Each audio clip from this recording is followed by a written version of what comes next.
Hey everyone, this is Elenbaas from Nightlight Astrology. Happy Friday, everybody. Today, we are going to take a look at the north node of the moon moving into a conjunction with Neptune in Pisces. I figure since it's Valentine's Day, we'll talk about love. We'll talk about love in a pretty broad way where we are also talking about some of the mystical and spiritual dimensions of that word, as well as the general way in which Neptune in the North Node can point us towards the things that we wish or hope or long for that will redeem us or somehow save us. And I think this is an appropriate meditation for Valentine's Day. Hopefully, nothing too heavy, but hopefully something that can add a little insight to a day that for some people is lonely and painful, while for others it might be, a fun date night or whatever the case may be. So hopefully there's a little something for everyone in this today. Anyhow, before we get into it, remember to like and subscribe. If you are not yet subscribed to the channel, it's free to do so. It really does help us grow our community and our work. So thank you for doing that. You can find transcripts of any of these daily talks on the website, which is nightlightastrology.com. When you are over there on the website, I have a webinar coming up, speaking of love, on Venus retrogrades. If you want to learn more about Venus retrograde, check out the events page, go to live talks. You'll see my webinar on February 20th. You can register for it. You can come live on February 20th from 7 to 9 p.m. Eastern for this talk. There's a Q&A at the end. You can ask questions. We're going to talk about Venus retrogrades, their meaning, all the different phasal dynamics of Venus's cycle, how to track Venus retrogrades, all good stuff. And if you cannot make it live, of course, you get the recording afterwards. You can watch or listen to it on your own time. All right, let's take a look at the North Node coming together. Of course, Mercury's just entered Pisces as well. But what I want to focus on is the traveling of the North Node through the conjunction with Neptune. If I track this out a little bit, watch how this evolves. We are looking at a process of the North Node crossing Neptune within only a couple of degrees of Neptune between now and the end of March, when Neptune then enters the sign of Aries. So, and then Neptune will be going, or North Node will be going through a conjunction with Saturn. So an interesting sequence of events and something that we will track as well, the North Node and Saturn's conjunction, which coincides with Venus's retrograde into late Pisces. So it becomes extra interesting on that level. But for now, today, I just want to focus on the vibe that you might be feeling between now and, say, the end of March, with the North Node and Neptune traveling very close together. The actual conjunction depends on which measurement you use for the nodes of the moon. I use the mean node measurement. Some people use true. Either way, the conjunction is taking place between now and late February. So like that last week of February in particular is when the actual conjunction occurs. But you should be feeling it any old day now, as the nodes of the moon have recently transitioned from Aries and Libra into Pisces and Virgo. That transition, by the way, would have taken place by mean node measurement right around January 29th, the very end of January. So I've already done an exploration of the nodes of the moon in Pisces and Virgo. If you missed that, if you go back a couple of weeks in the video list on my channel, you'll find a talk on the nodes shifting into these signs and what the general archetypal themes and meanings might be for the year and a half ahead, as the nodes are now in Pisces and Virgo. But today we're going to talk about Neptune and the North Node. So I'm going to borrow a few thoughts from the world of evolutionary astrology, and I'll also kind of tap into some of the Hellenistic views of the North Node to start with, explain a little the general meanings of these two. And then I want to talk broadly about what Neptune and the North Node can bring up for us on a spiritual and philosophical level, something to work with, I think, especially on a day like Valentine's Day, where there's a lot of projections and fantasies. Some people call it a Hallmark holiday, and other people enjoy it. And some people, it feels really lonely and painful a day like this. So hopefully this will give, again, a little something for everyone. So first of all, the North Node in Hellenistic astrology simply amplifies or augments whatever it touches. It is a little bit like Jupiter in that it grants a kind of expansiveness and largeness, and it makes things grow. It is generally the North Node associated with gain or growth in the realm of fortune, which means the world in which there are constantly fluctuating events and circumstances, and the North Node causes things within that realm to grow or expand or get bigger, and it's generally associated with benefic qualities. However, if it's contacting, say, a malefic like Mars, it can kind of put Mars on steroids, and all of a sudden you've got a Hulk in the room or something. Lance Armstrong is a good example of someone who had the North Node and Mars together and took steroids to cheat and win in cycling. So there's a way in which the North Node can amplify the difficult dimensions or features of a planet that it's contacting. In the case of Neptune, for example, when we put these two together from the Hellenistic standpoint, all Neptunian things, longing, hoping, wishing, fantasizing, dreaming, that kind of mystical, otherworldly, imaginative, expansive, oceanic quality of Neptune gets bigger, and it expands and is augmented because of its contact with the North Node. So you may just notice things getting particularly Neptunian. Now, on the other hand, from the evolutionary perspective, which I also find very useful and interesting, if you guys haven't watched the series I recently did with my colleague and friend Ari Moshe Wolf, we kind of compared and contrasted Hellenistic and evolutionary perspectives and found some interesting ways of bringing value from both into chart work. We did an example chart with Ram Dass's chart, so go back and see that series in the archives if you are interested in that. But from the evolutionary perspective, the North Node is going to bring up things like the evolutionary direction of our soul that feels new and unexplored. That's my very simple way of putting it. Ari is much more eloquent than I am, of course, as a practitioner of EA. But so there's something Neptune and the North Node are bringing into our lives right now as a matter of evolutionary purpose or direction. This is the direction our souls are being led in some facet of our lives or some area of our lives, vis-a-vis maybe the whole sign house of Pisces in your birth chart from my whole sign perspective. So you could think about that as well. But regardless, Neptune tends to bring up the aspiration, the hope, the wish, the longing for something like paradise or salvation or redemption or healing or mystical union with the divine or bliss.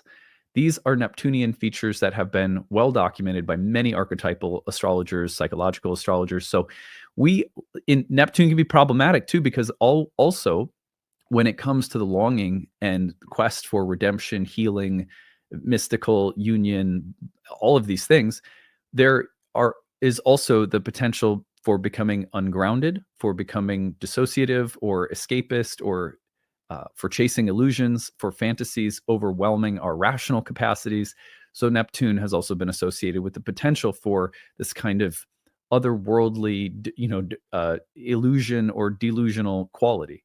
So all of those things have to be considered when we place it with the North Node, which can augment and expand all of those shadow qualities while also expanding some of the more uplifting qualities that we've mentioned. So on that level, I was thinking today it might be interesting to explore this idea of love and what is behind, like on a day like today, like a Valentine's Day, a lot of us tap into that part of us that longs or hopes or wishes for bliss, union, ecstasy, paradise through another human being, which is one of the most common, basic, recurring, timeless human endeavors. I would say over 50% of the readings I've done, and I've done, thousands of them, right? So many readings about love. Will I find my person? Will I find my soulmate? When will I meet someone special? Will I ever be with someone? These are easily the most recurrent questions I receive as an astrologer, easily. Next to that, usually calling and career, maybe next to that, something like money, health, etc. But right at the top is love. So love is this universal thing that we long for. We talk about self-love. We talk about a love that will heal, a love that will redeem, finding a soulmate. And a lot of these fantasies and projections get amplified on a day like Valentine's Day, which is why some of us get sad, because we feel very far on this Hallmark holiday from the realization of that dream or that wish or that hope or that desire. And some people don't take it that some people don't care at all about this holiday, and some people just have a date if they're in a relationship. It's just a fun date day or whatever. But I thought, okay, let's talk a little bit about some of the things that we put onto love. And I think this is useful to talk about because one of the main and primary ways that Neptune will show up in terms of the kinds of aspirations, hopes, fantasies, dreams, and longings, the divine longing for union that it often shows up as in transits to natal charts, is in the fantasy of a love that will heal and make us whole. And don't get me wrong, relationships, whether they're deep friendships or a lifelong partner or something, can go a long way to making us feel whole and happy. So I don't think that relationships are futile or pointless. Or I think relationships can do a lot. But there's also some fantasies that we put onto relationships. And frankly, that with Neptune in the North Node, we have to be careful of putting on anything. And let's dive a little bit deeper into some of the projections and things that we put onto love that are setting us. We set ourselves up to be disappointed, and that's a big thing with Neptune. Is that one of the fine lines between our hopes, our dreams, and delusions and fantasies has to do with the weight of expectation that we place on certain things. We live in this material world that's constantly fluctuating, that's mortal, where things die, where there's constant impermanence, fluctuation, and change, where pain and darkness and chaos are a part of the way in which things unfold. The interplay of light and dark is fundamental. The dualities and the fluctuating of energies along spectrums of opposites, these things are constant in the material world. This is why I love Taoism so much. It talks so frequently about how to handle and work with those tensions and fluid movements of opposites. We need to be very aware of that, because if we're not aware of those, that there's an interplay of light and dark happening all the time, that there's fluctuation, change, impermanence, then when we long for something to save us or heal us or help us or make us whole or bring us to the realization of something we dream for or desire, if we have these things in mind, it's a lot harder to become ungrounded and then deal with incredible disappointment, disillusionment, a Neptune word that comes not because we dreamed, and that's so audacious, but because we dreamed without an understanding of the relative impermanent nature of the world we're in, where anything we dream for that comes into being can only approximate an ideal, because it will die and it will change. So we have to somehow reconcile the hoping, wishing, aspiring part of ourselves to the fundamental nature of this world that we live in. And if we can hold those two things at once, then we can come into contact with things that are truly blissful, while not holding on to them so tightly that we set ourselves up for tragedy and disappointment and frustration over and over again. Which is why many people end up feeling very deeply depressed, because it's as though nothing I long for ever comes to pass, or there's always a disappointment, or it always falls apart. Yes, and it will, right? And if we can, again, kind of reconcile ourselves to that, then we're dealing with Neptune in a much better way, because it will bring on the strongest of our longings and fantasies and desires. And we have to know how to work with those within the world that we're living in, where for each of us, death is an inevitability. There's no one gets out alive, right? We all leave, so everything ends. Now, all of that in mind, let's think about some of the things we put into love that we have to be very careful of. One, and I see this you don't even have to think about this as love. I chose love because it is one of the most basic things that Neptune brings up, is our desire to love and be loved, to commune with something divine and blissful and loving is fundamentally Neptunian. But it could be the desire to be good at something. It could be the desire to achieve or realize a dream of any kind. Here are the things that we put onto love in particular, though. One is the elimination of pain. So it's very common that we think, if I find love,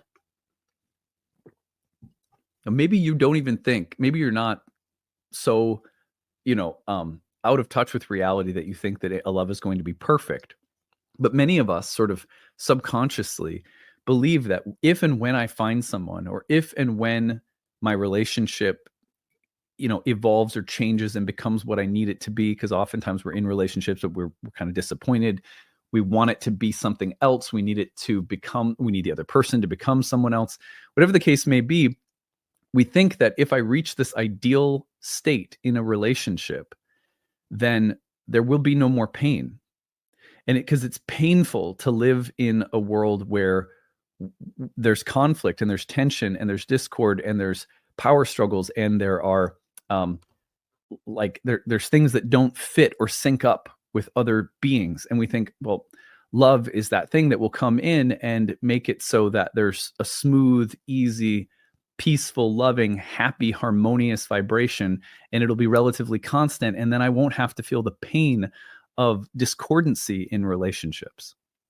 And I know it sounds to like when you hear this, I'm sure anyone listening to this goes, well, I'm not like that. I don't have my head in the clouds that I think that, I'll have a relationship that'll never have conflict. Yeah, you, me, and everyone else acts like we talk a big talk. But the truth is that underlying a ton of conflicts in relationships and a ton of, like in my client work, what do I see people coming in with? I see them coming in with this tremendous hope and otherworldly aspiration that there is an ideal kind of love that will really minimize pain, if not eliminate it. And it's something you can hear in how people talk about it, what kinds of expectations or hopes or ideas or images we have in our head about a relationship. The problem with this that so many wisdom traditions have told us over and over again, and it's a hard thing to learn, and I'm not someone who has this learned at all, is that pain is a part of life. Pain is a part of love. Pain is a part of how we grow and learn. And pain is not the enemy. Pain is not something you can get rid of. Pain is part of the process of how love deepens. Pain is part of the process of how love is made real. And so it's a really hard thing to imagine that the love we most need will necessarily involve elements of pain and suffering. Because to be alive and to experience how profound and beautiful and uplifting love is, there's an element of pain that comes with it in a world that's impermanent and mortal. That's part of it. We lose people. Some people come into our lives for a season for such deep reasons, but the relationship doesn't last forever. And we think, well, that was a failed relationship. And once I get to the one that's lasting and didn't end in a divorce or a conflict or a breakup or a hard learning lesson, then I'll be in the real love. Well, love is there. It may be true that you come to a relationship that's relatively healthier and stabler than maybe previous ones, right? But that doesn't mean that every relationship that we've had, that we learn from, that we grow through, wasn't a process of love. We have to think of the opportunity to exist and be real and experience everything we experience as the outpouring of divine love. That's hard to think about it that way because we think, well, it's only when I get to some ideal state that the love is real. Well, that's the same thing on number 2, which is that we think love will eliminate loneliness. But actually, in many cases, love is meant to amplify the feeling of being alone, apart, and individual. In many ways, our deepest and most powerful, most valuable relationships will be those that highlight, amplify, draw out what makes us absolutely different from someone else. It's as though other people provide us with the only means we can have in some cases to discover parts of ourselves that are truly unique, because it's the contrast. It's the saying, I'm really not like you in this, and this way. Well, that could be the source of conflict and drama and maybe a breakup. But for many of us, we also grow to appreciate the way in which other human beings help us draw things out of ourselves that make us other, that make us unique, that set us apart. So apartness and togetherness have this dance that they do with each other. And it's really hard if we live, loneliness is painful. Being alone is painful. Being apart is painful. Being different or other is often painful.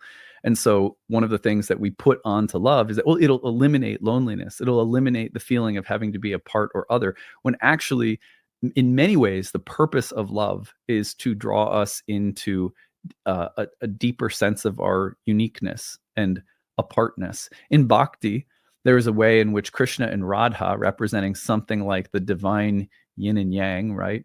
They go through phases of being together and fused and then pulled apart.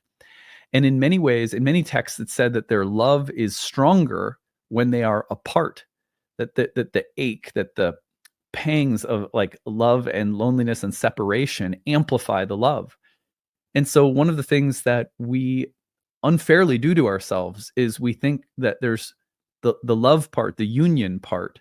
This is the same thing for people who have, in spirituality, we think, well, oneness is the final goal, without considering that, there could be a way in which our apartness, our separateness is fundamental and somehow necessary for the experience of oneness to exist. So we think, oh, I'll be really happy once I shed the illusion of my individual identity and just merge with God or something like that. But in many spiritual traditions, that's actually not the point. The point is to be an individual and to individuate as a spiritual being who can experience some fusion with the divine while remaining apart at the exact same time. It's kind of a paradox, but the thing is that love is meant to amplify our apartness as much as it is to draw us together. And unless we hold that tension, Neptune especially will be a planet when involved with love that will constantly make us feel frustrated. The elimination of complexity. Well, we don't like that life is complex, that it's not black and white, that it's not easy or simple, and that people and emotions and relationships are complicated, that this world is complicated, which is another reason why the fantasy of oneness is so appealing. Just forget all of the complexity. It's just, we're all just one. And let me tell you, there's an equivalent, which is that sometimes when I'm really stressed out and there's a lot of things going on in my head, I just need to take some deep breaths and collapse all of the chaos into a simple thing like the oneness of my breath. So there's a way in which we know that this is true, that oneness and fusion eliminate the problems and chaos of complexity. Yeah, but chaos also in chaos, complexity, distinction, diversity, separation, being pulled apart, that also enhances the ability to need, desire, and feel the bliss of the oneness. The two go together. There's a saying in Indian philosophy called acyuta-bhava tattva, which means inconceivable simultaneous oneness and duality. It's like the two things are both real. Neptune will almost always tend to favor the fusion, and then the separation part becomes the source of discomfort or irritation or a sense of letdown or disillusionment. But if we recognize complexity, overwhelm, diversity, these things are not the enemies of oneness and bliss. They are a part of the fabric of how those states of satisfaction come to be. They're intimately woven together. They're not apart, even though it seems like they are. So one of the things that we put onto love or anything we long for or desire for is that if I realize this dream or this hope or this aspiration, it will eliminate the feeling that things are complicated. It's like the relationship status on Facebook. Remember that one? It's complicated, right? And everyone would, you look at that and you go, oh, I feel bad for that person. It's not good to be in a complicated state. Well, sorry to break it to you, but like for all of us, when I've spent so much time talking to human beings about their lives over the years, I've realized that as much as we love to say, oh, I don't like chaos, I don't like things being complicated. Oh, yes, you do.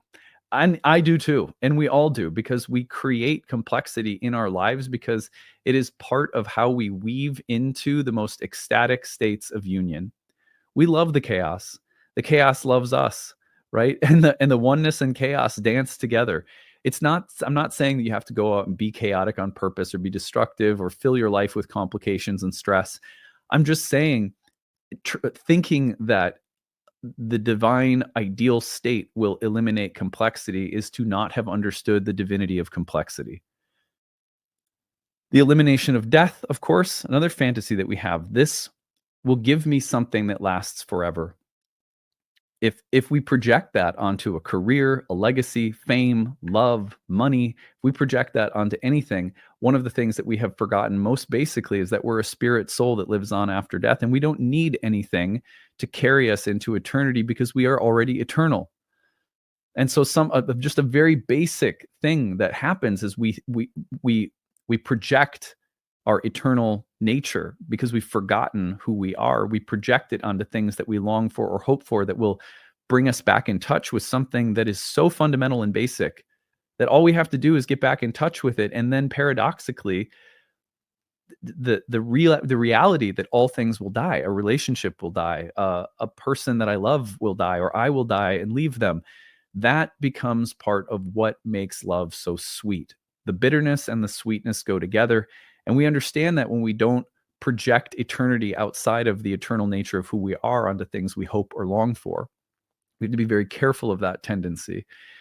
And again, not that we can't have a really fantastic romantic imagination, that we can't have a rich fantasy life. It's not that. It's about recognizing that we don't need saving, right? We're already saved, right?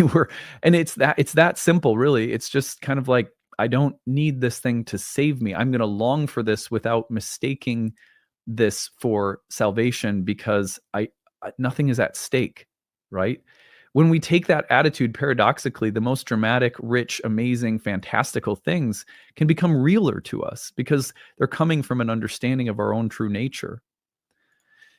And number 5 is the elimination of boredom. I'm not kidding when I say that Neptune comes up frequently in charts when people feel bored or dissatisfied or restless. There's just a feeling of like, I want something more. There has to be something more than this. And interestingly, like, I remember when I was a kid, I used to hate this. My mom, I would go, I'm bored. My mom would say, well, you have a choice. You can either decide to be bored or be a boring person, or you can choose to be imaginative and creative and find something interesting to do. That's your choice. And it would drive me nuts, because I would be like, some days are just boring. There's no option or choice that like makes sense. I'd get so mad at her, be like she was denying the existence of boredom or something. But it's the funny thing is, I'm sure all of you at some point had that conversation with your parents. But there is a way in which we need to be able to accept boredom. By boredom, I don't mean that life is boring. I mean that life can be boring. And by that, I guess we just mean that there's a lot of mundane things we do. There's a lot of brushing of teeth. There's a lot of eating of food, preparing of food. There's a lot of sleeping. There's a lot of tooting and going to the bathroom. There's just a lot of very basic things that are not that exciting. And yet, if we recognize that there's some need, that, like, one of the things that I as a kid, I used to be so fascinated by was how peaceful and accepting and interesting and almost like in love with basic daily things my grandmother was. Man, I would just be like, how is she so interested in something as basic as like dinner, or like some stupid basic thing that to me was not exciting. It was so everyday. And as I get older, I'm starting to realize that one of the things that often, not for everybody, but it often happens when people age, is that they find more joy in simple, basic, everyday things like the weather. Oh my God. I know it sounds crazy, because it's like, isn't it the most boring thing in the world when people talk about the weather? But there's also a way in which we talk about very basic, mundane things. The closer we get to realizing how rich and dense and like full of life, and like for my grandmother, there was so much in the imagination, in her imagination, around very basic things like the fly problem in the kitchen, and or what the weather's going to do this week. And she lived out in the country. It was kind of like, to me, like simple. And that was my very arrogant, childlike way of looking at her. So she's simple. She lives in the country. And I look at it now and I go, no, there was so much there in such simple things. And boredom is often there's an opportunity, like a gateway in boredom, to enter into the kind of heaven in the grain of sand mentality. So anyway, I'll leave it here. I won't keep going on and on. But the point, I guess, on this last one is that life has to be ordinary if there's any opportunity for us to find those wardrobes and step into Narnia. There has to be a normal, boring, everyday closet filled with stupid coats for us to walk through and find some magical world on the other side. There has to be a threshold between things for us to move across them, for the sensational, most otherworldly, imaginative, profound things we long for to be real. There has to be a very real way that we appreciate in which things aren't that way.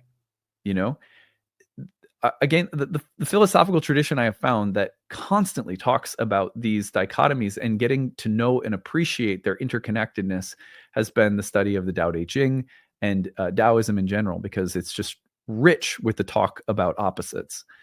Anyway, take or leave whatever works for you from this talk today. I hope that it gives us some deeper insights for a day in which we often think about love and how shallow it is, or how beautiful it is, or I mean, a lot of interesting experiences that people have on Valentine's Day. So I hope this gave you something good and positive to think about. And with that, I will leave you now, and we'll come back on Monday for more. Take it easy. Bye.